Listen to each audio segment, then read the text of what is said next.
Saudações a todos os internautas inscritos que acompanham o canal do Conde pela internet. Eu estou aqui com um convidado muito especial.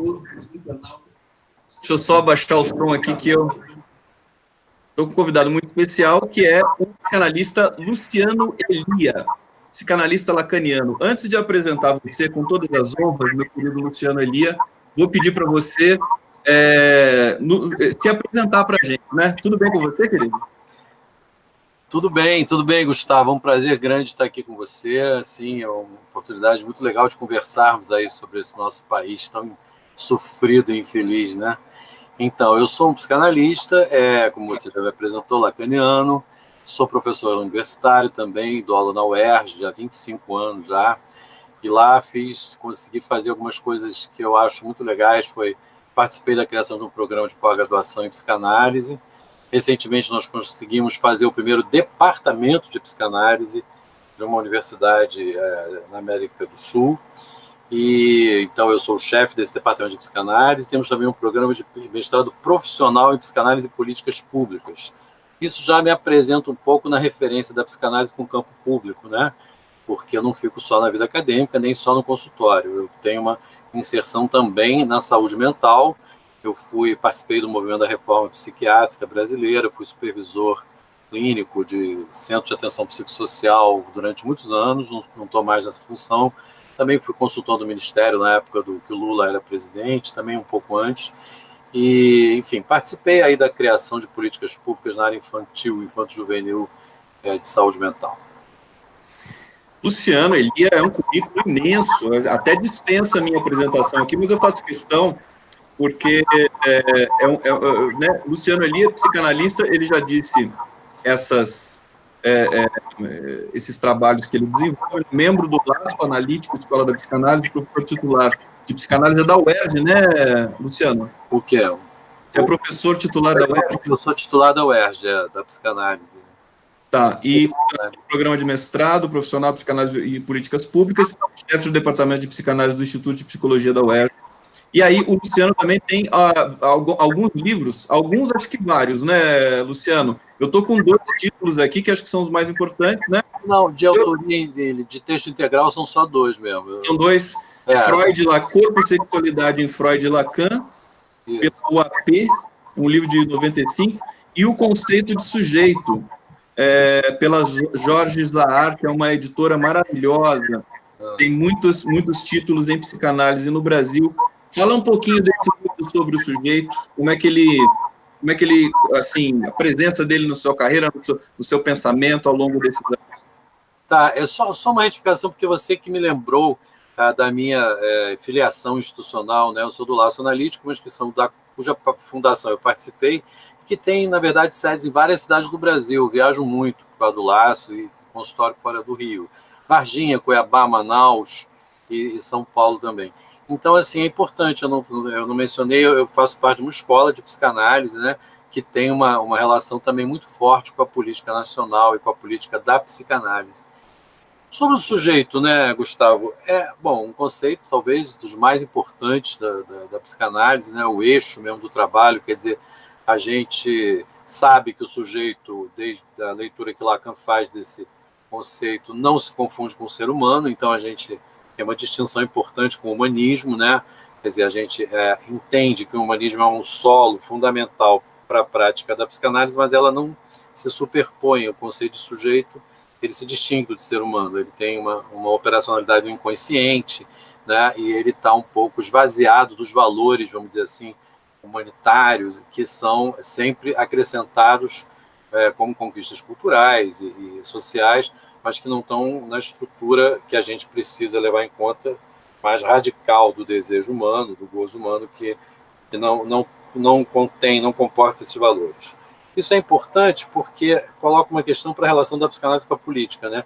Nós não somos exatamente, enquanto psicanalistas, nós não podemos ter posições partidárias ou idealistas, né? Nós temos que ter uma leitura um pouco mais, enfim, rigorosa do sintoma social, isso tudo à luz dos eixos inconscientes. Então, o conceito de sujeito é fundamental aí, né? Sem um ambiente democrático, humanista e humanitário, não há possibilidade da psicanálise vicejar, mas ela precisa fazer as operações dela sobre isso. Ou seja, a gente entende que enfim, o humanismo é importante e uma sociedade humanitária e democrática é fundamental para que, enfim, as relações sociais sejam viáveis, né? Sem o que, como a gente está vendo agora, elas se tornam completamente inviáveis e marcadas pelo ódio, pela intolerância, né?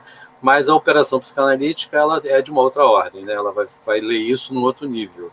E sempre o sujeito na proa. O que quer dizer isso? Por exemplo, dando um exemplo bem concreto, qualquer prática pública de saúde mental que não tenha aquele que sofre, chamado de usuário, um termo um pouco impróprio, mas no cidadão, né, que sofre vamos dizer, o protagonismo, a proa, a palavra inicial, e a condução da coisa, não seria psicanalítica, né? Quer dizer, a gente não pode trazer, né, impor modelos, por mais que a gente ache que é o melhor para ele, a gente não pode fazer nada sem ouvi-lo primeiro. Isso não é por uma razão, repito, humanitária, é por uma razão também metodológica. Ou seja, ele precisa guiar o processo como piloto, sem o que não haverá nenhuma possibilidade de uma mudança efetiva na posição dele. Perfeito. Esse é o Luciano Elia. Luciano Elia, quando eu falo, eu queria pedir um favor para você, se você puder fechar o microfone enquanto eu falo, e tem um ícone na tela que tem um microfoninho, porque senão dá eco. Aí prejudica a transmissão. Esse ícone. Ele está ele está na parte de cima, tem um microfoninho barrado. É que nem o A barrado, né? É um microfoninho barrado. Então tem que barrar. Se você clicar nele, fecha o microfone seu. Enquanto eu falo, é isso? Não, enquanto eu falo. Daí você fala o seu. Entendi. Eu não estou vendo esse microfone. Em qual tela? Ele está na tela que você aparece, que eu apareço. Eu apareço numa tela menor, né? Então talvez você não tenha aí. Mas eu posso baixar o alto-falante enquanto você fala? Isso, pode ser. Se você fizer isso, acho que já ajuda. Tá bom? Eu queria retomar. Eu quero falar mais sobre o sujeito. E antes disso, a concepção do sujeito. Estou lembrando aqui da definição lacaniana, que eu acho tão elegante, que o sujeito está entre um significante e outro. Queria que você falasse um pouco disso também. Queria falar, por exemplo, da minha corrente de estudos linguísticos, que justamente trabalha com um tripé metodológico, que é uma concepção da história, que é o marxismo, uma concepção da língua, que é a linguística sociriana, e uma concepção do sujeito, que é a psicanálise lacaniana. Então, e aí você tem a análise do discurso francesa, que foi concebida pelo Michel Pechet. Mas eu vou deixar isso um pouco para depois. A análise do discurso, né? Isso, né? Eu acho muito legal, já andei estudando um pouquinho. Numa época eu participei de um evento em Porto Alegre sobre isso, fizeram assim, um convite, eu achei muito legal, aprendi muita coisa lá sobre a análise do discurso. É bem legal, esse tripé maravilhoso que você colocou aí, né? Pois é uma teoria para você poder recuperar um protocolo de identificação da produção do sentido, né? A produção do sentido, a gente tenta olhar, tem alguns, dentro da própria análise do discurso francesa, nem todo mundo usa esse conceito de produção de sentido, mas eu gosto dele. Antes de entrar propriamente no seu pensamento, no seu artigo hoje que subiu na home do 247, eu queria que é um artigo muito denso, acho que ele tem uma carga ali emocional forte também, embora ele seja extremamente rigoroso, evidentemente, com todo o lastro que você apresenta do seu pensamento psicanalítico aqui no Brasil. Você é referência, né?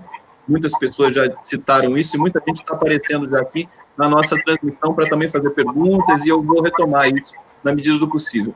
Eu queria só mencionar para você e pedir a sua opinião sobre isso. Recentemente, acho que a Elaine Brum escreveu um artigo no site do El País, dizendo de uma situação dramática nos consultórios de psicanálise em função desse recrudescimento, desse crescimento do ódio no Brasil, pessoas, sobretudo do segmento LGBT, mulheres, negros, em pânico com uma ascensão de uma classe política tão violenta, virulenta, que para mim também significa aniquilação do sentido. Depois eu quero discutir isso com você. Você também tem consultório, você é um analista, você tem algo a acrescentar a esse tipo de reflexão? Quer dizer, as coisas pioraram nos consultórios de psicanálise no Brasil, nesse sentido? Ah, com certeza, quer dizer, não sei se elas pioraram, as coisas estão aparecendo muito fortemente nos consultórios, né? Eu não tenho consultório só no Rio, como eu falei, por causa do laço analítico, eu tenho consultório em outras cidades, e eu vejo isso em todos os lugares onde eu trabalho clinicamente, né? As pessoas estão sofrendo muito com isso, né? Eu não digo que eu não sei se é uma piora, porque, enfim, é uma outra forma do sofrimento, né? Isso se acrescenta certamente ao sofrimento que ela já tem. Por outro lado, Gustavo, eu acho que isso também tem permitido um trabalho analítico com este sofrimento, com o que está acontecendo com o Brasil, né?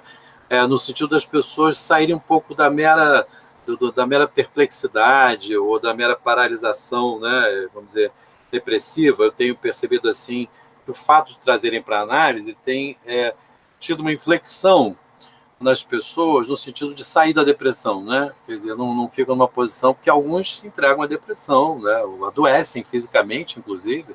Acho que a Eliane Brum fala disso, não tenho certeza, mas até fenômenos somáticos, né?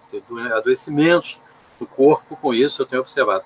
Mas o fato de justamente trazerem para análise, esses que estão em análise, tem a possibilidade de dar um outro destino a isso. Então, procurando formas de se encontrar, de organizar grupos e participar de, enfim, de movimentos, isso tem sido importante, né, para sair da depressão.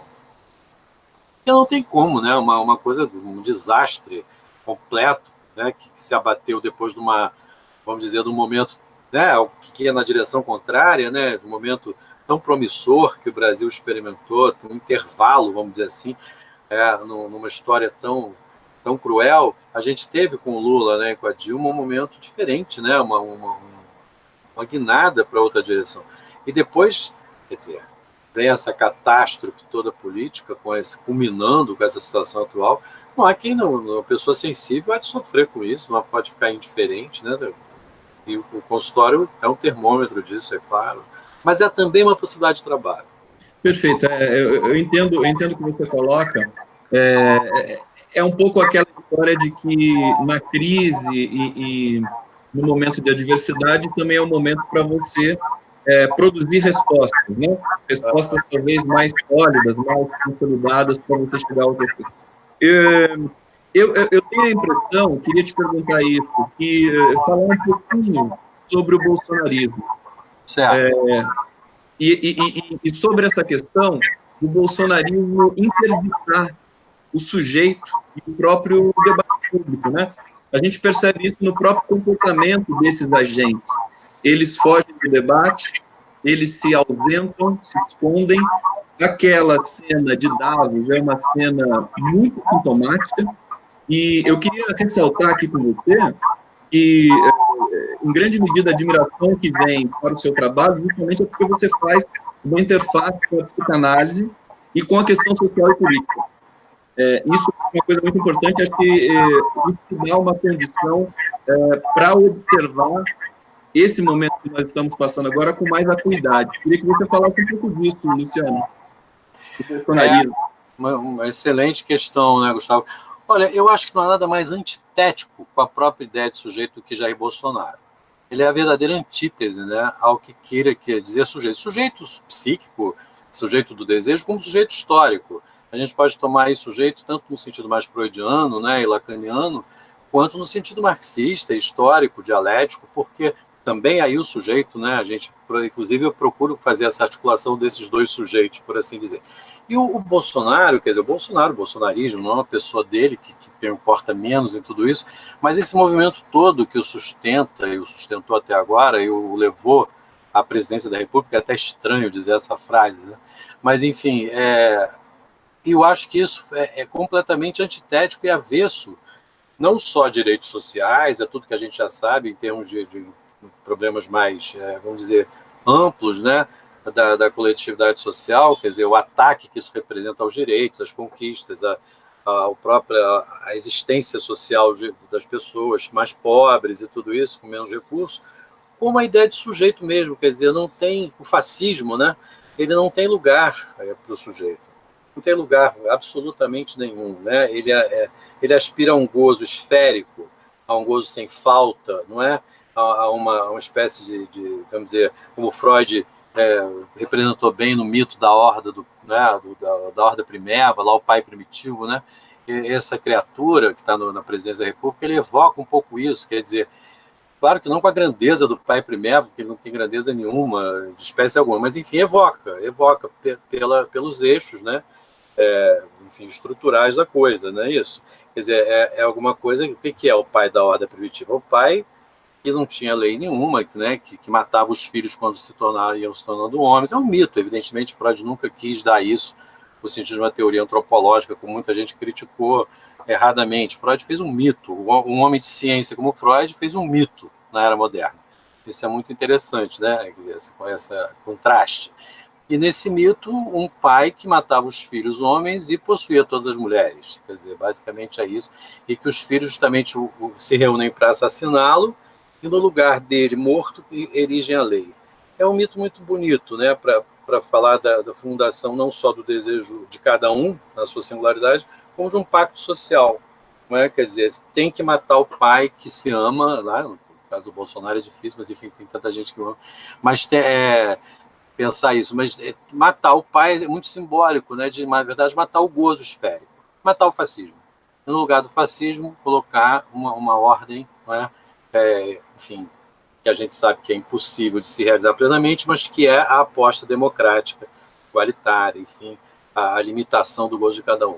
É o contrário, quer dizer, tudo que a gente está assistindo no Brasil é a eleição e a ereção de todo o contrário disso, né? Quer dizer, isso agrada de uma maneira espantosa a um número grande de pessoas, às vezes até cultas, né? Porque não dá para a gente dizer que são os incultos que fizeram isso, são pessoas às vezes muito, quer dizer, cultas, e a gente começa a interrogar o que é cultura, o que é inteligência, o que é intelectualidade. Tudo isso passa a ser Tudo isso tem questão, né? Porque como conceber uma coisa dessa, né? E, no entanto, está à nossa volta, está nas nossas famílias, está nos nossos conhecidos, né? Amigos não, porque eu cortei, parentes também. Amigos e parentes que estão nessa posição, eu já eliminei, porque isso é uma coisa muito séria, né?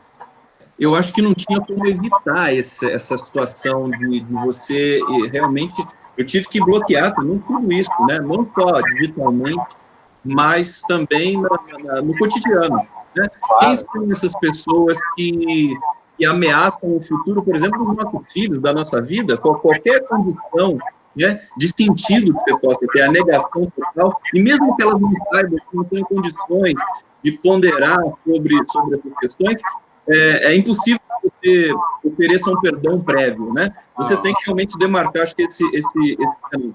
Vou pedir para você mais uma vez, se você puder baixar o som, porque... Então, ajuda aí, eu não sei, eu vejo que a gente pode conversar sobre isso, me ajuda porque eu queria resolver esse problema do som. Porque você deve ter o meu som fica ecoando, né? Pois é, me diz aí, a gente pode... Realimenta a voz.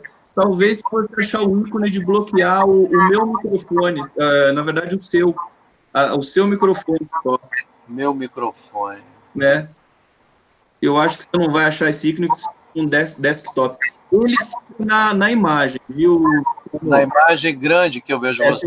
Se você passar o mouse na tela, vai aparecer uma faixa preta com vários ícones. E aí, no do microfone, se você clicar, corta o meu. Que, na verdade, corta o seu, e aí vai ter mais a realimentação do som. Achou? Não, eu estou vendo uns ícones que apareceram na tela do lado esquerdo, assim. É uma pena eu ser tão ignorante nisso, né? Imagina. Mas a gente convive com isso porque eu não quero interromper. Se eu abaixar o alto-falante, eu não te escuto, né? Não é isso. Daí você não vai escutar. Aí não pode. Seria cortar só o seu microfone. Uma setinha na minha tela pequena, será que tem a ver com isso? Uma setinha. Ignorar. Ah, apareceu o microfone barrado. Então, clica nele. Aê! Grande Luciano! Um beijo para você. Já que você achou, então, eu vou entrar um pouco na nossa transmissão, porque nós temos muita gente assistindo, Luciano, nesse momento. Aqui o pessoal estava falando do áudio, né? Eles estavam pedindo, está com eco, o som do Luciano está aberto. Agora ele já achou, gente. Agora vai dar super legal. Bom, vamos ver aqui, Lanja Maria... todo mundo falando do microfone, ó. Thelma Brasil, Adriana Cópio, cadê vocês? Galera, valeu Conde, Heloísa Cassiano, Sérgio Celso, nós vamos falar de Brumadinho. fiquem tranquilos, nós vamos falar de governo Bolsonaro, vamos falar de Lula, vamos falar de Brumadinho, vamos falar do golpe, enfim, vamos falar de todas essas questões sob a ótica muito, enfim, favorável para uma nova, para a gente ter um pouco de, nós estamos num momento irrespirável, né? A Carol Proner, né, jurista, ela foi muito feliz quando ela usou esse termo, né? É uma situação irrespirável. Nós tivemos esse episódio do Lula, que não pôde enterrar o próprio irmão dentro daquela violência sistemática que acontece contra o Lula já de tanto tempo, quer dizer, a vida toda ele foi perseguido, e nesse momento, nesse último momento, de maneira muito mais violenta. Então, você vinha dizendo, quer dizer, das questões da subjetividade. Vamos retomar, que eu quero falar justamente do seu artigo. Acho que eu já quero colocar, que é o... Eu vou pedir para você lembrar o nome do artigo, que eu esqueci mais uma vez, que é um nome genial. Agora você abre o seu microfone e fala para a gente, Luciano, qual que é o nome mesmo? Tem que abrir. Tem que abrir o microfone. Agora foi? Agora foi, né? Foi. Então, é quando você fala que eu faço isso, né? De bloquear isso. Exatamente, tá, exatamente. Vamos lá, estou aprendendo. Pede desculpas aí aos ouvintes, né? Então, o nome do artigo é Metáforas Macabras do Desmoronamento de um País. É isso? Esse é o título. Exatamente. Recomendo a todos, está no 247, eu compartilhei na minha rede social também. É um artigo que merece ser lido. Aí, agora eu vou fazer uma questão para você, que é assim, você coloca ali essa tragédia, que é uma questão que eu venho pensando muito também, né? O Leonardo Atushi, de vez em quando, me pergunta, você acha que o Brasil está numa espécie de ira divina, né? A ira de Deus, uma questão meio transcendental, mística, você tem uma peste, né, aqui no Brasil, porque você tem incêndio no Museu Nacional, devastando toda a nossa memória, você tem 2 acidentes, dois crimes catástrofes de dimensões imensas, épicas, que foram o crime catástrofe de Mariana e agora o crime catástrofe da Vale em Brumadinho. E você traz esses 3 eventos para dizer justamente dessa dimensão humana que provoca esses eventos, e que não são coisas que vêm de uma ira divina, ou se essa ira divina não fosse apenas, senão somente, uma metáfora de tudo isso. Eu queria que você introduzisse, digamos assim, esse fio condutor do teu pensamento para esse artigo, que é um artigo, a meu ver, já histórico, né? Ele é muito importante porque ele coloca as interfaces, né, entre um pensamento psicanalítico e um pensamento político. Querido Luciano Elia, a palavra é sua. Vou botar o som aqui. O som está indo? Maravilhoso. Tá legal, né? Tá ótimo. Tá, então. Não, obrigado aí pelo seu comentário sobre o artigo. Enfim, eu vi que ele, enfim, atingiu o objetivo que eu queria, que era justamente né, transmitir alguma coisa aí. Pois você colocou da ira divina, né? Justamente, a gente tem que pensar que essa ira é humana, né? Esse é o problema, quer dizer, a metáfora da ira humana, com certeza, porque justamente o que Freud faz, né, eu começo o artigo assim, é mostrar que tem 3 fontes fundamentais do sofrimento humano, não é isso? E ele, como sempre Freud faz, Freud é uma maravilha para ler, né? Porque ele coloca 3 coisas e você vê que no fundo é uma só. Ele é um grande escritor, né? Não é? E é um grande dialético, porque ele coloca 3, mas das 3, só uma importa verdadeiramente, né?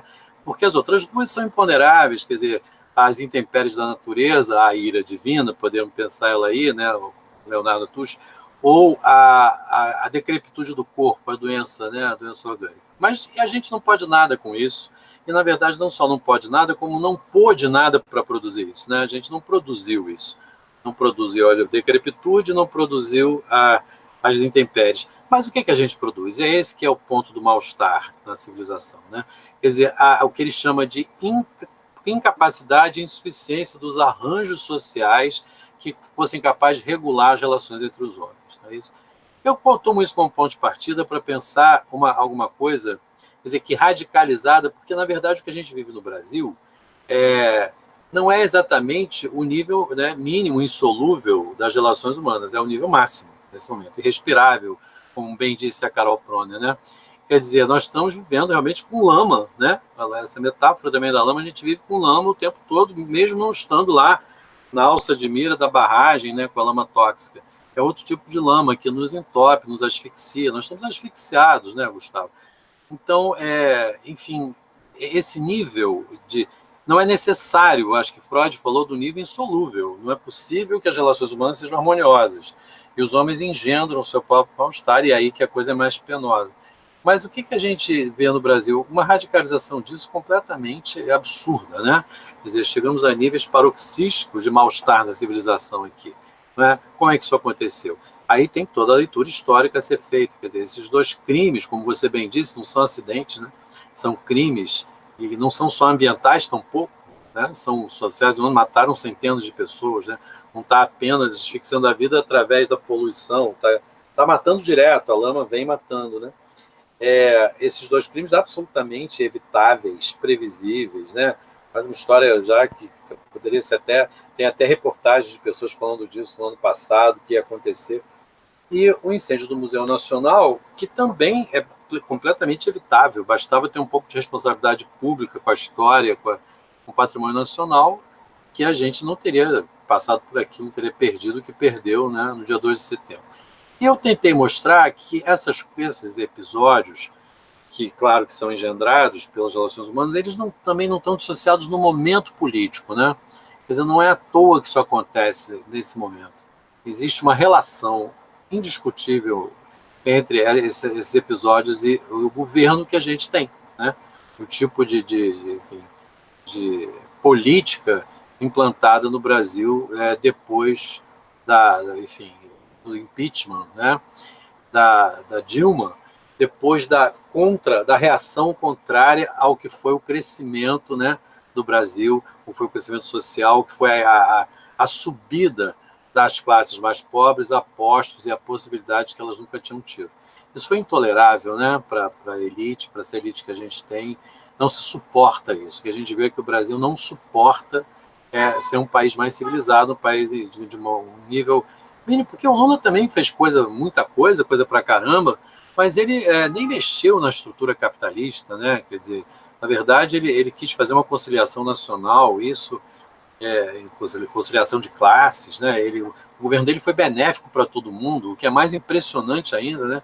Como é que um governo benéfico para todo mundo gera tanta reação de ódio da elite, e às vezes de uma população pobre, né, completamente manipulada pela mídia e por líderes, né, como esses líderes milicianos, por exemplo, que a gente está vendo aí que tem conexões com quem está no poder. Então, é uma coisa muito grave, muito grave.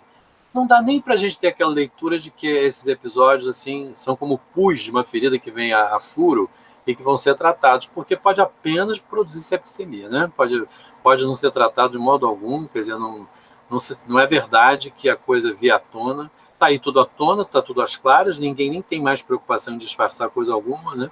E, no entanto, isso não trata, né? O que me preocupa muito é que eu não estou vendo tratabilidade disso, nem política, nem subjetiva, nem, vamos dizer assim, cultural, antropológica. Nós não estamos tratando disso ainda, né? Estamos vivendo no irrespirável e sem conseguir ver um possível tratamento para asfixia. Eu não sei, a gente está num momento muito, muito difícil, muito obscuro. Essa asfixia política social, é disso que você diz, né? Sim. Não sei se tirei o som, isso mesmo. Agora se você pode tirar, por favor. Que se desdobra, né, Luciano, na questão subjetiva, né? As pessoas acabam perdendo também a sua...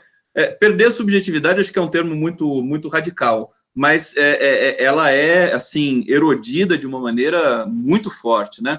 Eu vou dar uma atenção aqui para os nossos internautas que estão conversando aqui com a gente. Deixa eu só pegar alguns comentários. Pergunta, por que certos homens aqui na minha cidade atribuem seus fracassos ao Lula e não às suas escolhas que deram errado? Isso é muito interessante, né? Essa culpabilização que é cultural, né? Acho que a sociedade brasileira, não sei se isso acontece nas outras sociedades de maneira tão realçada assim, né? A mania de se colocar a culpa no outro, isso também é um sintoma, né? sempre se colocar a culpa, é culpa da Dilma, culpa do... E agora nós temos uma configuração diferente em que não se fala mais nisso. Por exemplo, o Bolsonaro, nesse momento, ainda que eu não queira tratar muito das pautas do Bolsonaro, para a gente tratar de coisas que sejam enfim, que possam dar alguma esperança aqui para que decorrente dessa conversa que a gente está tendo, mas ele está no Albert Einstein agora, né, Luciano? E não tem ninguém pedindo para ele ir para o SUS, né? Como quando a Marisa Letícia estava no Sírio-Libanês, quando o próprio Lula estava no Albert Einstein, em alguns momentos, acho que no Sírio-Libanês, que o Lula também ia, a Dilma, né, no tratamento de câncer da Dilma. Então, a gente viu essa violência muito grande, e aí vem a gente tem muita gente dizendo, sobretudo os neoliberais, que esquerda e direita não existe mais, aquela coisa, mas, na verdade, ela nunca foi tão forte como nesse momento. E eu sinto, observando o noticiário todos os dias, que é parte do meu trabalho, né, poder cobrir as notícias e co-enunciar para produzir um lugar de desova de informação que seja menos influenciado pela editorialização da nossa imprensa tradicional, que é a blogosfera progressista, que eu acho que você acompanha também, que o discurso da civilização, a ONU, depois da Segunda Guerra Mundial, depois do Holocausto, né? O Chomsky falou isso quando esteve no Brasil, na Perseu Abramo. Ele colocou que nós tivemos uma agenda diferente depois do Holocausto, depois da Segunda Guerra. Tivemos a ONU, tivemos a criação do Estado de Israel, tivemos uma concertação internacional global que começou naquele momento, no começo dos anos 50, e que perdurou até agora, há pouco tempo atrás. E agora a gente mergulhou novamente numa espécie de entropia, de um retrocesso, de um colapso, né, de todos esses valores que, a meu ver, se aproximaram demais das bandeiras progressistas e, nesse sentido, encurralou a direita. Eu queria que você, nessa nossa conversa, que é um pouco digressiva, comentasse sobre isso, se você concorda com essa leitura. Ativei o som. Enfim, pois eu acho que, por exemplo, vamos por parte, quando você fala aí dessa situação, né, o Bolsonaro está no Einstein, né, e ninguém lembra de dizer que ele deveria ir para o SUS, como fizeram com o Lula, a Maria Letícia e a Dilma, né? Pois é, veja, isso não retrata um ódio à pobreza e ao pobre, isso não é um retrato claro de que existe alguma coisa muito, muito errada na sociedade brasileira, né, na cultura brasileira, que, na verdade, supor que, vamos dizer assim, dizendo de um modo simples, as camadas mais pobres querem ser promovidas a condições melhores, pode conter um equívoco, né? Elas podem odiar a condição de pobres, e justamente quando tem a possibilidade de sair dessa condição, porque o Lula fez isso, né? Inegavelmente, o Lula permitiu que as pessoas mais pobres saíssem da condição de extrema miséria, né? De uma pobreza mais radical, e melhorou a vida de muita gente. A gente poderia esperar, numa lógica assim, mais linear, uma gratidão histórica, vamos dizer, né? Quer dizer, Lula fez bem, que bom, temos... E o que a gente vê de grande parte dessa mesma população beneficiada, não só de pessoas da elite, né, é um rechaço. Isso revela alguma coisa muito complexa que a gente precisa da psicanálise para pensar e entender, né? Não basta, vamos dizer, as ciências sociais e políticas não dão conta disso, porque sem uma certa leitura do desejo, qual é o desejo, qual é o gozo que atravessa isso, né? Quer dizer, por que alguém que foi beneficiado passa a odiar e a dizer, como a pessoa aí, o ouvinte colocou na cidade dela, a culpa é do Lula. A culpa será do Lula de qualquer coisa que o Bolsonaro faça que dê errado. Isso é uma coisa terrível, né? Uma coisa assim de um fatalismo sem saída, né? Parece que criou-se uma lógica que é o grande responsável por todos os males do Brasil é o Lula, é o petismo, é o Lula, a Dilma. Quer dizer, absurdo, né? Porque ele foi o estadista que melhor e mais benefícios trouxe ao Brasil, não tenho dúvida disso, né? Quer dizer, qualquer leitura mais, enfim, lúcida da realidade brasileira vê que o Lula foi extremamente benéfico para o Brasil em muitos níveis inclusive do ponto de vista simbólico, né? Claro, simbólico, internacional, até da autoestima brasileira não é? Até falo isso no artigo também, como é que isso mudou, né? Como é que os brasileiros passaram a ter uma espécie de orgulho de ser brasileiro que não tinham junto aos estrangeiros. Tudo isso é como que recalcado, transformado no oposto. É um fenômeno ainda que precisa ser entendido, né? Aí a isso você associou a questão, né, que eu achei interessante, como é que as políticas progressistas que sucederam à Segunda Guerra, como é que todo um processo histórico, como você disse, que encurralou a direita, tá em degradação, né? Tá em catabolismo. Como é que a humanidade tem esses catabolismos, né? Essas desagregações, e de novo me parece que Freud ajuda a pensar com a pulsão de morte, né? Quer dizer, por que a gente suporta tão mal, não é, a melhora, como ele diz do paciente, né? O paciente está melhorando em análise, então cria um grande problema, ou fica doente, ou se aferra o sintoma porque não quer largar a doença. Claro que não é uma leitura para ser simplificada, assim, como se fosse um apreço pela doença, uma coisa, mas tem uma lógica importante a se pensar aí, né? Se a gente não fosse reducionista, simplificador, a gente vai ver que existe alguma verdade no que o Freud está dizendo, pode ser pensado porque o Brasil, a humanidade de modo geral, mas o Brasil, que é de um modo particular, a gente tem que voltar os olhos para a particularidade do Brasil, ele não suportou a melhora, né? A melhora das suas condições de paciente. Não suportou, ele conseguiu criar uma desgraça para a vida dele muito maior do que tinha antes. Isso talvez aconteça em relação ao que você estava falando aí, dos movimentos que no século XX, né, as conquistas que foram feitas, né, eu vou ligar o som. Muitas conquistas, né? Muitas. Pois é, estou com o microfone. É que agora eu só fiz uma introdução rapidinha, sem problema. Mas eu estou como agora? Não sei. Agora é eu que fecho o meu aqui, querido. Agora você abre o seu. Pode abrir e concluir, por favor, e daí eu retomo aqui. Tá. Não, então, eu acho que esse é um fenômeno, Gustavo, que eu acho que a gente ainda não entendeu. Não, todas as versões, é incrível isso, né? Todas as teorias, as explicações conceituais que a gente... então é por isso, então aconteceu isso, então é porque o Lula, por exemplo, fez muitas concessões e não fez o que devia ter feito mais radicalmente, fez alianças com quem não devia, etc. Aí você vê que essa resposta é insuficiente, não é assim, né? Nem era possível ele não ter feito, senão não teria dado um passo, não é? A gente sabe que desde o primeiro momento do governo dele, esse golpe começou a ser urdido, não é isso? Então tem alguma coisa maior, mas uma coisa que transcende a tudo isso, não é? Luciano, desculpa, pode concluir. Não, as explicações são... Eu quero dizer apenas que a gente está diante de um ponto traumático, que nós em psicanálise chamamos de um real ainda não simbolizado, né, que tem a ver com o que a Carol Proner disse, o irrespirável, a lama, a asfixia que nos entope, né, as narinas e tudo mais, e a boca.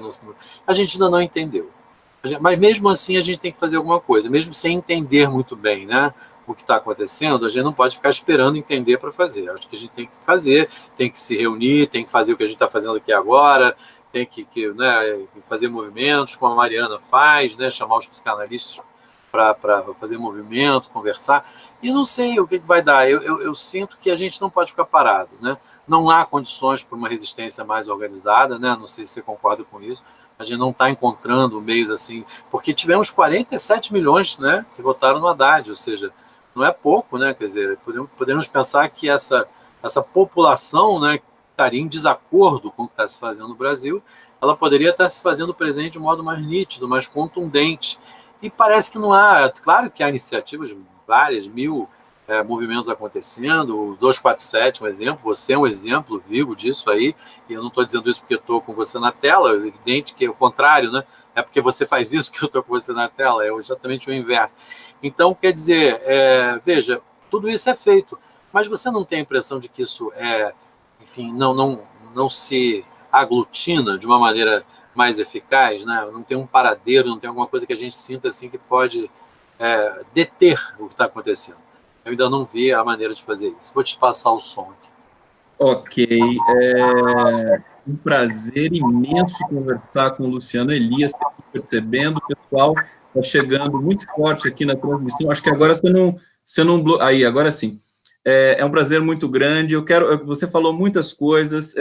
Esse discurso que é de alguém que tem, enfim, uma ligação política, uma ligação histórica com a própria subjetividade, que tem autoestima, né? que tem ama uma profissão, que tem o desejo minimamente organizado para poder postular questões e a humildade de reconhecer que nós não temos as respostas para tudo. Eu acho que nós estamos numa crise também que é um pouco semiótica, é tensiva. As pessoas ficam muito reativas e elas rechaçam um pouco a necessidade do tempo histórico. Por exemplo, ir para as ruas. Claro, tem que ir para as ruas, mas isso demanda uma preparação, isso demanda um tempo histórico, é preciso preparar esse momento. Você não pode, assim, da sua casa, falar assim, não, tem que ir para a rua, aí você bota a culpa nas pessoas que não estão indo para as ruas, nessas transversalidades infinitas aí.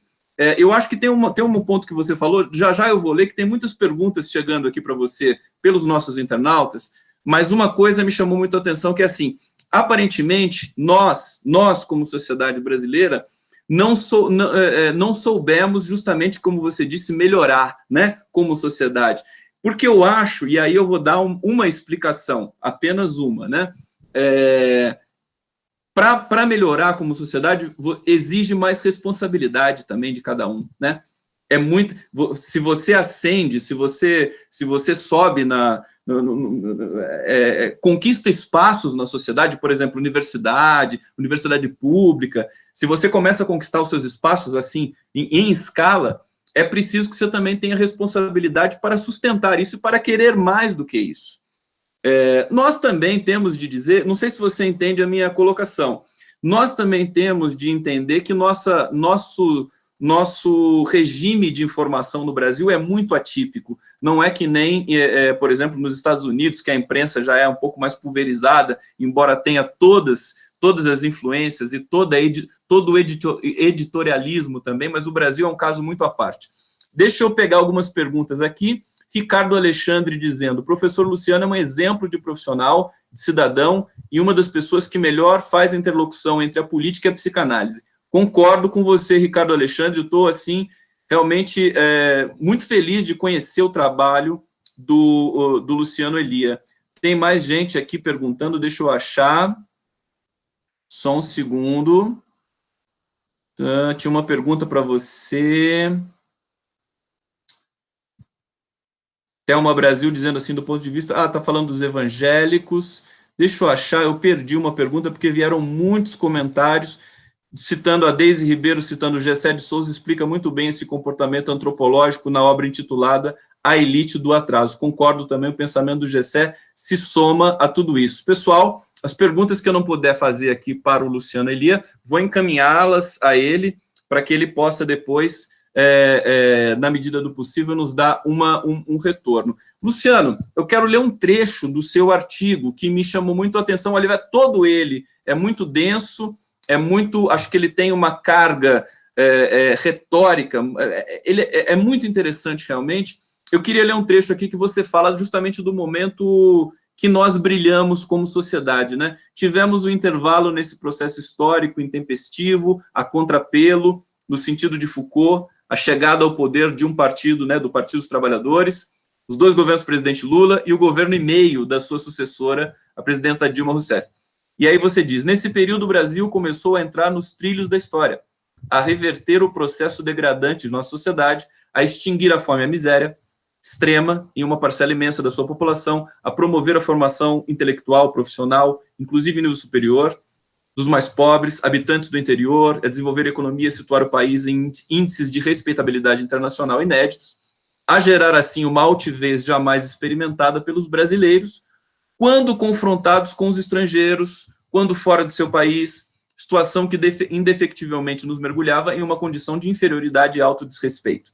Quer dizer, a autoestima que a gente comenta aqui daquele momento, né? O Brasil, inclusive, chegou a uma posição de liderança nos BRICS, que seria a sede do seu banco. Eu queria que você... a gente está justamente nesse script, né? Nesse eixo, que ponderar e contrapesar um momento tão luminoso para um momento tão tenebroso que sobreveio depois.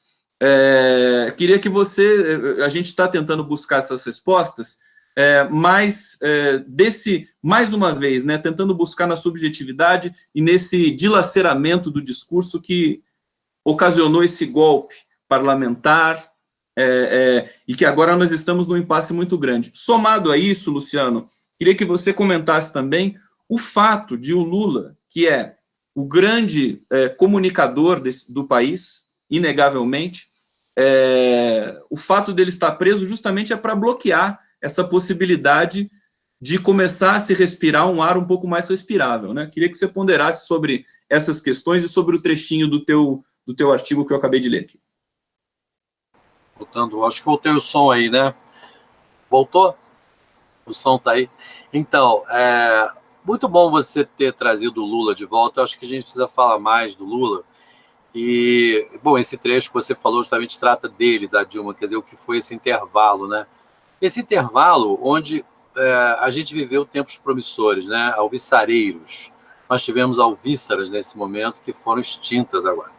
Pois é, e isso, juntando com o que a gente falava um pouco antes, quando você citou a pergunta de um ouvinte aí que colocou, de um internauta, né, que colocou a questão lá de por que põe a culpa no Lula, os homens da minha cidade. Você sabe que eu queria voltar a isso, articulando com o que você trouxe agora desse intervalo alvissareiro? Porque, olha só, se é verdade, né, que o Lula fez tudo que fez de bom, vamos dizer assim, né, para resumir, todas essas coisas aí que a gente testemunhou, todo mundo viveu isso, ninguém pode duvidar se foi ou não, porque experimentou na pele e sentiu os benefícios, obteve os benefícios, como você disse, precisa se responsabilizar historicamente por isso, quer dizer, tomar para si, né, não é só uma questão de responsabilidade individual, né, eu diria que isso evoca a responsabilidade coletiva, no sentido de Hannah Arendt, por exemplo, né, que fala disso, da responsabilidade coletiva, histórica, e a gente vê uma irresponsabilidade no lugar disso. O que isso mostra? Será que o fato do Lula ser o bode expiatório, né, quer dizer, ele é culpado de tudo, está preso, inclusive cometeu crimes que ele jamais cometeu, não é isso? Quer dizer, forjaram um crime aí de gestão, um crime de roubo, dizem, é muito fácil qualquer pessoa do povo dizer que o Lula roubou, é a coisa mais engraçada você ver assim, tem um gozo, né? Tem um gozo nisso, né? De falar que o Lula, ele que veio do povo. Mas não é uma loucura, porque o Lula não roubou, né? Quer dizer, é evidente isso, né? Porque a gente é tolo e não quer enxergar, é evidente, quer dizer, por que é evidência, por que é a verdade, o que está acontecendo que a verdade não conta mais, né? Não conta mais em nível nenhum a verdade. O que conta é outra coisa, né? É o fake.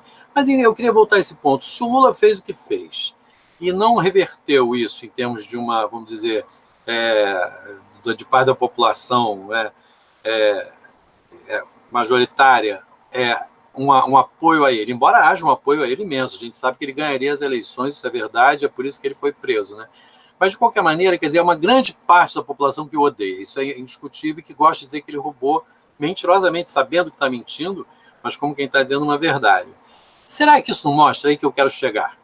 Que o que vigorou acima dos feitos dele foi o discurso, pensando em termos discursivos, que vigora no Brasil há 500 anos, quer dizer, não estamos diante do triunfo do discurso segundo o qual pobre tem que continuar sendo pobre, e o Lula é uma metáfora do pobre, né? Ele é um ícone da pobreza que chegou à presidência da República e foi o maior estadista que o Brasil teve, reconhecido por todo mundo. Quer dizer, isso não mostra que a culpa é do pobre.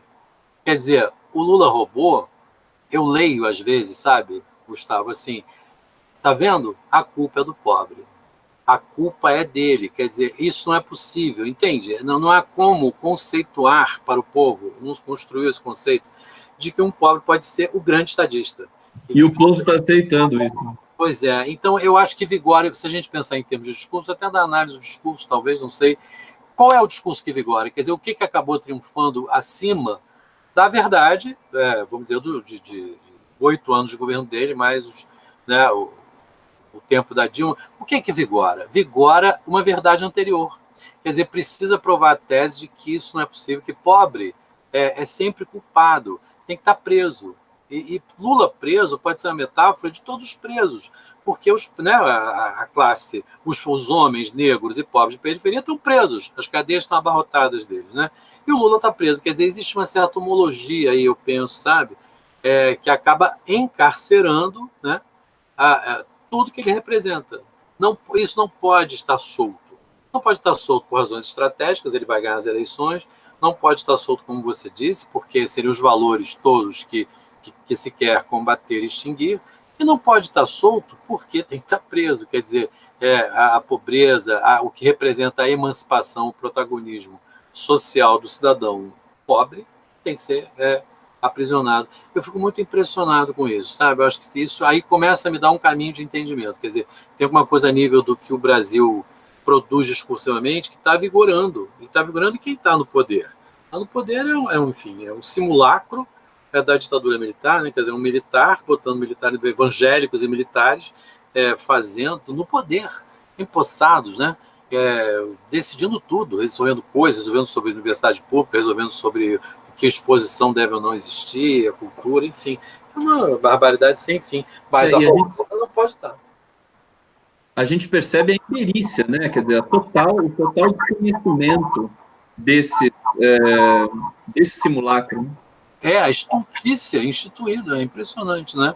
É impressionante. Isso que se quer, parece que tem um nível aí de desejo louco, né? Desvairado, que se quer, porque se quis, né? É inegável que se quis. Eu acho que eu queria pontuar uma coisa que você falou, se você puder explicar mais uma vez, só para não dar o eco, que é uma questão do Lula preso mais um pouco, só para a gente entrar em outro assunto na sequência, porque a gente viu em torno, por exemplo, da morte do Vavá, o irmão do Lula, cujo enterro ele não pôde participar em função de um jogo de empurra absolutamente abjeto, né, que foi feito pelo nosso Poder Judiciário, que já deve estar com a fama no mundo todo do pior Poder Judiciário que já se produziu em toda a história, porque, sobretudo, ele também decorrente desse espírito, né, dessa concepção de sujeito, dessa concepção de sujeito, não, dessa concepção de uma sociedade que é essencialmente desigual, né? Os procuradores com seus salários imensos, né? Os juízes ganhando acima do teto e nem se importando com isso, com seus auxílios moradias, aí, um dos poderes judiciários mais caros do mundo. Então, é uma situação que, enfim, implica em muitas coisas. Mas o que eu queria dizer para você, Luciano, é que o Lula também ele está preso para ele não falar.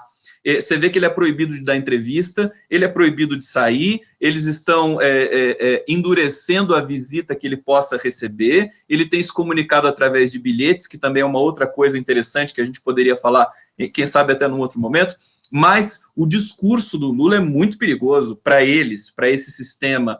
E, a rigor, ele é a única pessoa no Brasil que tem essa capacidade, porque ele não fala só com o poder, com os seus pulmões, ele fala com toda a história que ele tem. Então, cada enunciado do Lula tem um peso muito diferente para toda a população brasileira. E eu acho que é isso que também que está aprisionado. Quer dizer, o Lula está aprisionado, mas está aprisionado uma ideia, está aprisionado um sonho, está aprisionado a utopia, está aprisionado a democracia. O Lula faz parte da vida pública brasileira, Luciano, há 40 anos, sempre esteve lá, bem ou mal, perdendo, ganhando, reconhecendo as derrotas, dando o exemplo democrático, político, que é muito poderoso, né, de você reconhecer uma derrota eleitoral, que foi o que ele fez por 3 vezes, para depois, aí sim, conseguir alçar o cargo, entrar no governo para produzir uma série de políticas. E eu acho que, assim, o perigo o perigo no sentido, o perigo para esse lado, para esse simulacro, né, de governo militar e tudo mais, para esse pensamento atrasado brasileiro, é justamente porque ele consegue furar isso junto à população. Basta imaginar como foram as estatísticas eleitorais no Nordeste brasileiro, onde o Haddad teve 70% dos votos. Não é porque o Nordeste entende mais ou é mais suscetível, né? É porque justamente o eixo do dinheiro brasileiro não gosta, né? O eixo Rio-São Paulo tem as suas dificuldades em função dos privilégios históricos que eles têm, né, que vêm desde do período colonial. Então, eu só queria pontuar isso para você e te devolver a palavra para você acrescentar mais alguma coisa. Luciano Elia. Voltou o som? Voltou. Não, então, é isso mesmo que você diz, eu quero concordar vivamente com você, né? O que está aprisionado ali, a história, a liberdade, a força da palavra, de uma palavra libertária, tudo isso está aprisionado. Agora, isso dá medida também, né, do poder do Lula, né? Quer dizer, se a gente de novo pensar com a psicanálise, o que é reprimido ganha mais poder ainda, Freud diz, né? Quer dizer, a prisão do Lula não tem sido o enfraquecimento do Lula, não é isso? Ela tem sido também, de alguma maneira, a reafirmação, ainda que preso, porque preso também, da potência dele, né? Quer dizer, talvez seja, de fato, como você fala, a gente poder acrescentar isso, a única liderança, a única palavra, a única voz que pudesse contrapor e vencer o que está aí, que seria dele, né? Você vê que o Haddad quase venceu, né? Quer dizer, que o mais tempinho talvez vencesse, ou seja, e é claro que isso é associado ao Lula. Não participo da ideia de que o Haddad é um preposto do Lula, não acho isso de modo algum. Acho que o Haddad é admirável, tem uma posição, né, própria, conseguiu dar uma marca própria à candidatura dele. Eu tenho maior admiração pelo Haddad, não é isso? Mas certamente que a força do Lula está ali, né? Está ali, enfim, não confundida com a dele, mas, enfim, junto a ele. E você vê, se o Haddad chegou a 47%, né, dos votos, se o Lula tiver, é óbvio, é bem óbvio que a força do Lula suplantaria isso, e é tudo que não se quer. Mas vê que a maldade é requintada, né, porque já acabaram as eleições e não deixam ele, né, ir ao enterro do irmão, né. Eu vou citar um amigo meu, que eu tenho muita admiração, Agostinho Ramalho, escreveu um texto agora sobre isso, comparando com o Creonte. É claro que tem que ter mais respeito com o Creonte para comparar o Bolsonaro ao Creonte, né? E os juízes, enfim. Mas mesmo assim, né, com os desníveis de respeito, ele compara com a questão da Antígona, que enterrou, né, o irmão Polinices, lá, Polinices, né, em português, lá contrariando quer dizer, o Creonte se coloca acima da lei, e da lei não só da lei da cidade, como da própria lei divina, né? E da própria lei sobre a vida e os vivos e os mortos, não é isso? Quer dizer, é um nível de arbitrariedade que a gente vê nessa corja jurídica que está aí, essa aspiração a estar acima da lei até sobre os vivos e os mortos, né? Quer dizer, achei muito interessante o texto do Agostinho Ramalho, psicanalista também, jurista, que escreveu agora, estou citando ele aqui porque achei muito boa a articulação que ele fez entre esse episódio do Vavá, né, de privar o Lula disso, e a tentativa de impedir o enterro de Polínices lá pela Antígona, do Creonte. Então, eu quero só destacar que a gente não deve supor que o Lula está fraco, né? Porque eu acho que ele está cada vez mais forte, num certo sentido. É claro que há impactos e perdas reais no que estão fazendo, senão não seria um jogo político, né? É claro que, enfim, amputaram imensamente as possibilidades dele, mas não acabaram com isso, não. Eu acho que a força discursiva do Lula está aí, né, absolutamente, né, patente, inclusive no gesto dele de recusar aquela palhaçada, né? Porque você fala um jogo de empurra, mas um jogo de empurra é totalmente calculado, né? Os empurrões foram calculados milimetricamente para dar horas depois do enterro, né? Pode ir para encontrar não sei onde, ou o corpo vai ter que ir para um quartel, sei lá o quê, não é isso? Quer dizer, uma palhaçada que o Lula disse, não quero não, isso eu não quero. Ele fez muito bem. Ele disse que seria um vexame, né? Seria um vexame se ele fosse se encontrar com os parentes numa base militar, depois do irmão enterrado. E ele não, e ele realmente, quando ele se afirma assim, quer dizer, ele abre mão. A defesa do Lula queria que ele saísse, né? Não sei mas ele falou que não. Inclusive o Lula e a defesa divergem em vários momentos, porque o Lula não queria ser solto. Ele não queria um habeas corpus a qualquer custo. Ele quer ser declarado inocente. Teve momentos em que ele pôde ter feito acordo, ele poderia ter feito acordo, digamos assim. Não, eu não me candidato. Gilmar Mendes já falou isso. Mas isso é uma questão que vai entrando. Quer dizer, você tem razão. O Lula, historicamente, ele é imenso. Ele ficou mais imenso do que se ele continuasse no Instituto Lula ali, fazendo a política dele. Essa prisão vai dar ao Lula uma dimensão histórica muito maior. Isso a gente começa a perceber, inclusive a questão da premiação do Nobel da Paz, que pode ser forte, ele já está sendo aclamado no mundo todo em função dessa indicação. O mundo está vendo, pelo contraste, que o Brasil tem uma situação muito difícil. Você quer falar? Abre o seu microfone. É só para lembrar que você falou do Prêmio da Paz, hoje é o último dia. Aí, galera, professores universitários como eu, que consegui me cadastrar lá no Instituto do Nobel, e hoje tem que completar o ato de votar nele. Os professores universitários podem, não sei se todos sabem disso. É uma categoria que pode votar. Eu estou votando. E hoje é até meia-noite. Só para lembrar isso, eu te interrompi. Vou te dar aí a palavra de novo. Perfeito, muito obrigado, Luciana Elia. Estou reforçando aqui a lembrança, Luciana Elia, para vocês votarem nesse abaixo-assinado internacional, que já tem 500 mil de assinaturas, né? Que ele é conduzido pelo Adolfo Pérez Esquivel, Prêmio Nobel da Paz de 1980. E aí, eu queria agora, que a gente está encaminhando, você vê o papo, quando ele flui, tão bom, prazer imenso falar com você, as pessoas estão curtindo muito aqui. Quero que a gente se encontre brevemente depois disso, mas a gente ainda tem um tempinho, e eu queria trazer uma questão agora para você, Luciana Elia, que é o seguinte, eu tenho dito com alguma frequência que a criminalização da política é um dos grandes vetores de atraso e de aniquilação, né? Eu acho que a política ela representa justamente a possibilidade do sentido, eu acho que ela tem uma função que extrapola essa simplificação que diz que a política é para eleger presidente e que fulaniza, vulgariza o sentido de política, a imprensa brasileira também criminalizando a política durante tanto tempo, a elite, aquele tédio, né? A pessoa não gosta de votar, né? Quer que tudo continue assim, por inércia. Queria que você falasse do sentido da política, né? É o lugar que nós precisamos, né? Se a gente quiser ser uma sociedade, tem alguma coisa melhor para a gente escolher? Muito boa questão. Voltou o som, né? Eu tenho que perguntar isso. Então, olha só, muito, muito boa questão, porque, veja, se a gente pensar né, com rigor na política, ela é absolutamente essencial em todo ato humano, né? Todo ato humano é um ato político, não é isso? Quer dizer, diferentemente do comportamento, como uma certa psicologia aí gosta de dizer, nós não temos comportamento, temos atos, né?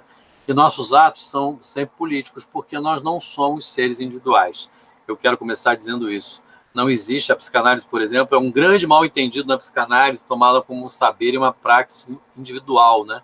Mesmo quando ela é praticada a dois, no consultório de psicanálise, no divã, ela parece individual, mas ela não é, né? Aquela relação não é entre dois indivíduos. É muito bom lembrar isso, porque no cerne, lá no coração da praxis, no inconsciente, eu poderia dizer, está o social. Então, a gente não pode perder de vista que o ser humano, no seu ato mais íntimo, numa fala mais íntima, num divã com o seu analista, ou no ato mais coletivo que seja, é sempre social, né? A dimensão da alteridade, do coletivo está presente, mesmo que não seja um grupo de pessoas, numericamente, né, grande, mas em fragmentos de alteridade que compõem nosso inconsciente. Eu já entrei aí numa tese minha e de inspiração lacaniana em que o inconsciente tem uma estrutura coletiva e qualquer semelhança com o inconsciente coletivo de Jung é mera coincidência. Não estou falando nada de Jung, muito pelo contrário, né? Eu estou falando de um outro tipo de ideia de coleção, de coletivo, de fragmentos. Enfim, isso para dizer que o político, como você diz, é fundamental. E é claro que esse bordão, né, de dizer político não presta, é como dizer que direita e esquerda está superada, né? Quer dizer, é um papo encobridor, um papo absolutamente irresponsável, não é inconsequente quem diz uma coisa dessas. Não quero saber de político não prego, vou cuidar da minha vida, não voto. Então, quer dizer, você está se demitindo como cidadão, se demitindo como ser social e como sujeito histórico, como tudo. Você é um pateta completo que diz uma coisa dessa. Se político não presta, eu não quero saber de político, você não quer saber de si mesmo e não sabe, né? Você está ignorando sua própria condição de ser responsável no mundo. Então, é muito estúpida essa colocação. É claro que os problemas dos políticos têm que ser tratados politicamente, socialmente, culturalmente. Quer dizer, a prática dos políticos, quando ela, né, se faz do modo como se faz, das alianças, das corrupções. E outra coisa, por falar em corrupção, né, essa conversa de que o problema é a corrupção é a balela mais, né, enfim, falaciosa que se poderia produzir, né? Quer dizer, que há corrupção, ninguém tem dúvida, ninguém discute isso, ninguém contesta isso, mas usar a corrupção com fins políticos é a verdadeira corrupção, porque o que faz essa tal de lava-jato, né?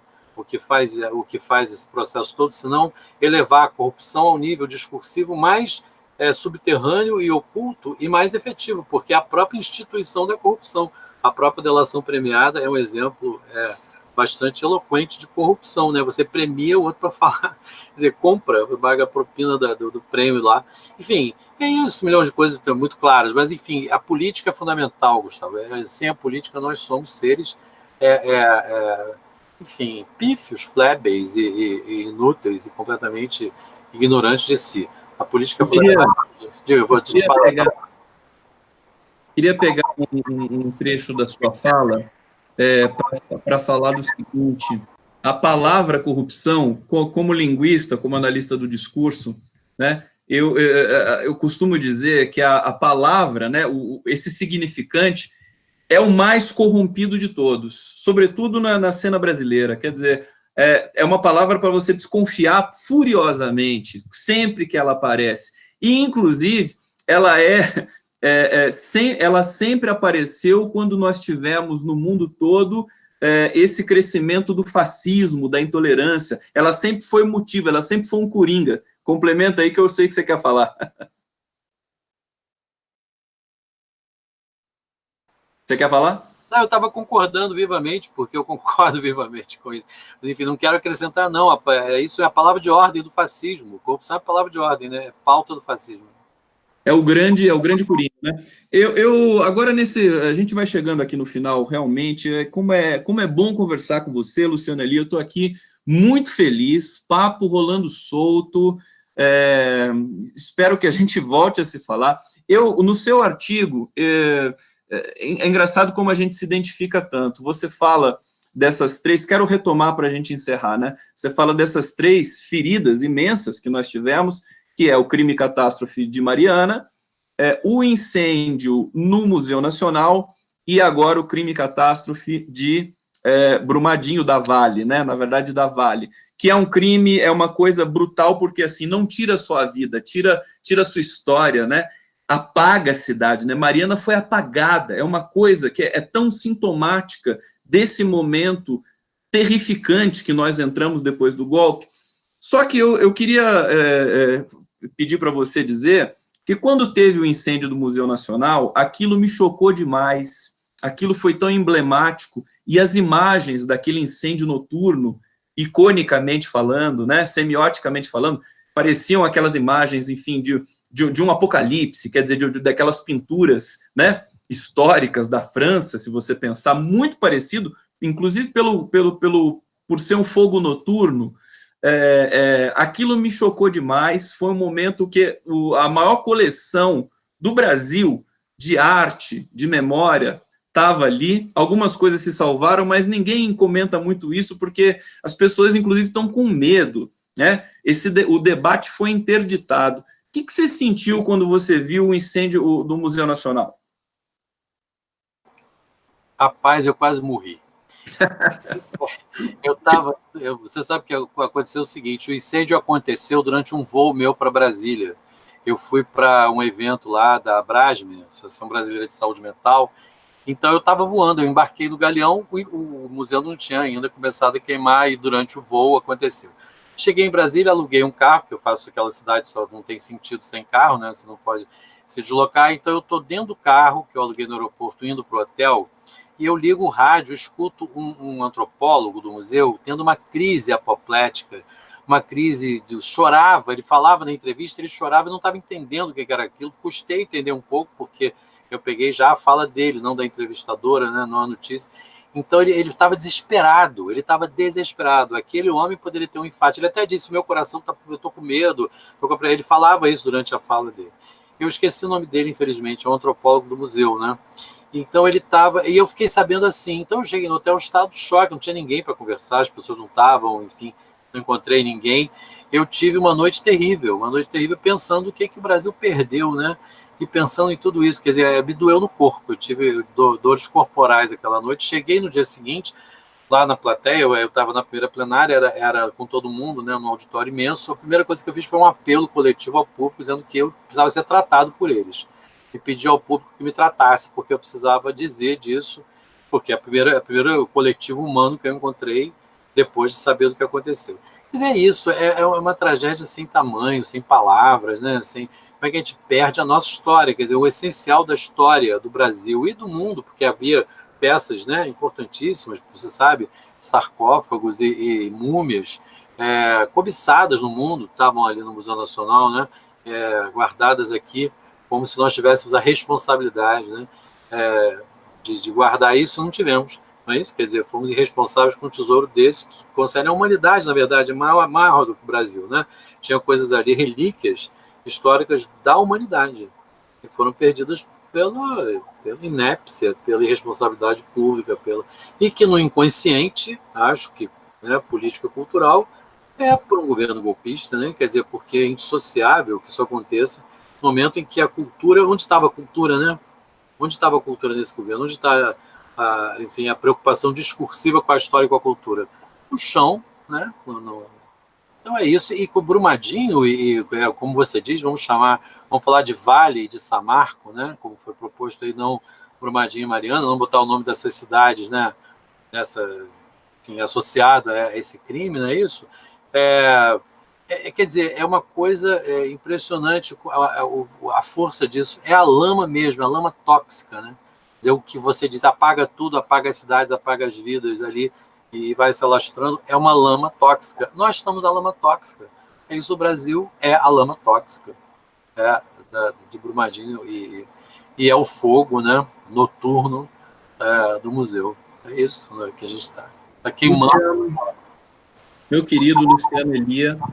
Para aproveitar, você disse algumas vezes do prazer de estar conversando comigo, eu queria dizer que eu tive um imenso prazer de ter essa conversa, eu nem vou chamar de entrevista, foi um bate-papo, uma conversa absolutamente adorável. Queria te agradecer imensamente essa possibilidade desse diálogo gostoso, instrutivo, inspirador, enfim, que é o que a gente precisa. Gustavo, muito legal estar aqui com você, espero que isso se repita também. Estou aproveitando para dizer, aí vou te passar a palavra e bloquear aqui o meu microfone.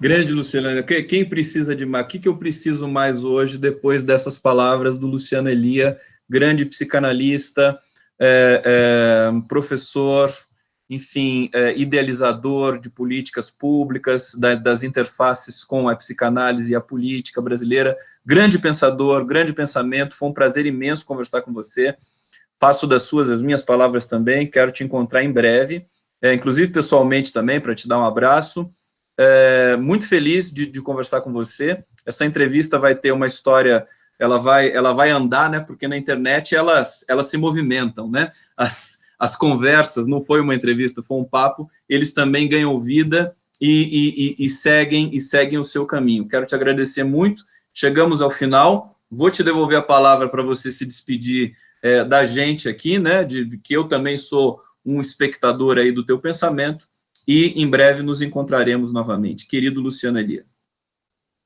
Enfim, eu quero abraçar a você, né, vivamente, a todos os internautas, como você chamou, eu preciso começar a falar assim também, os internautas que nos acompanharam aí, né, que intervieram, colocaram comentários, perguntas, um grande abraço a todos, e dizer, né, a frase que a gente tem precisado repetir: ninguém larga a mão de ninguém, né?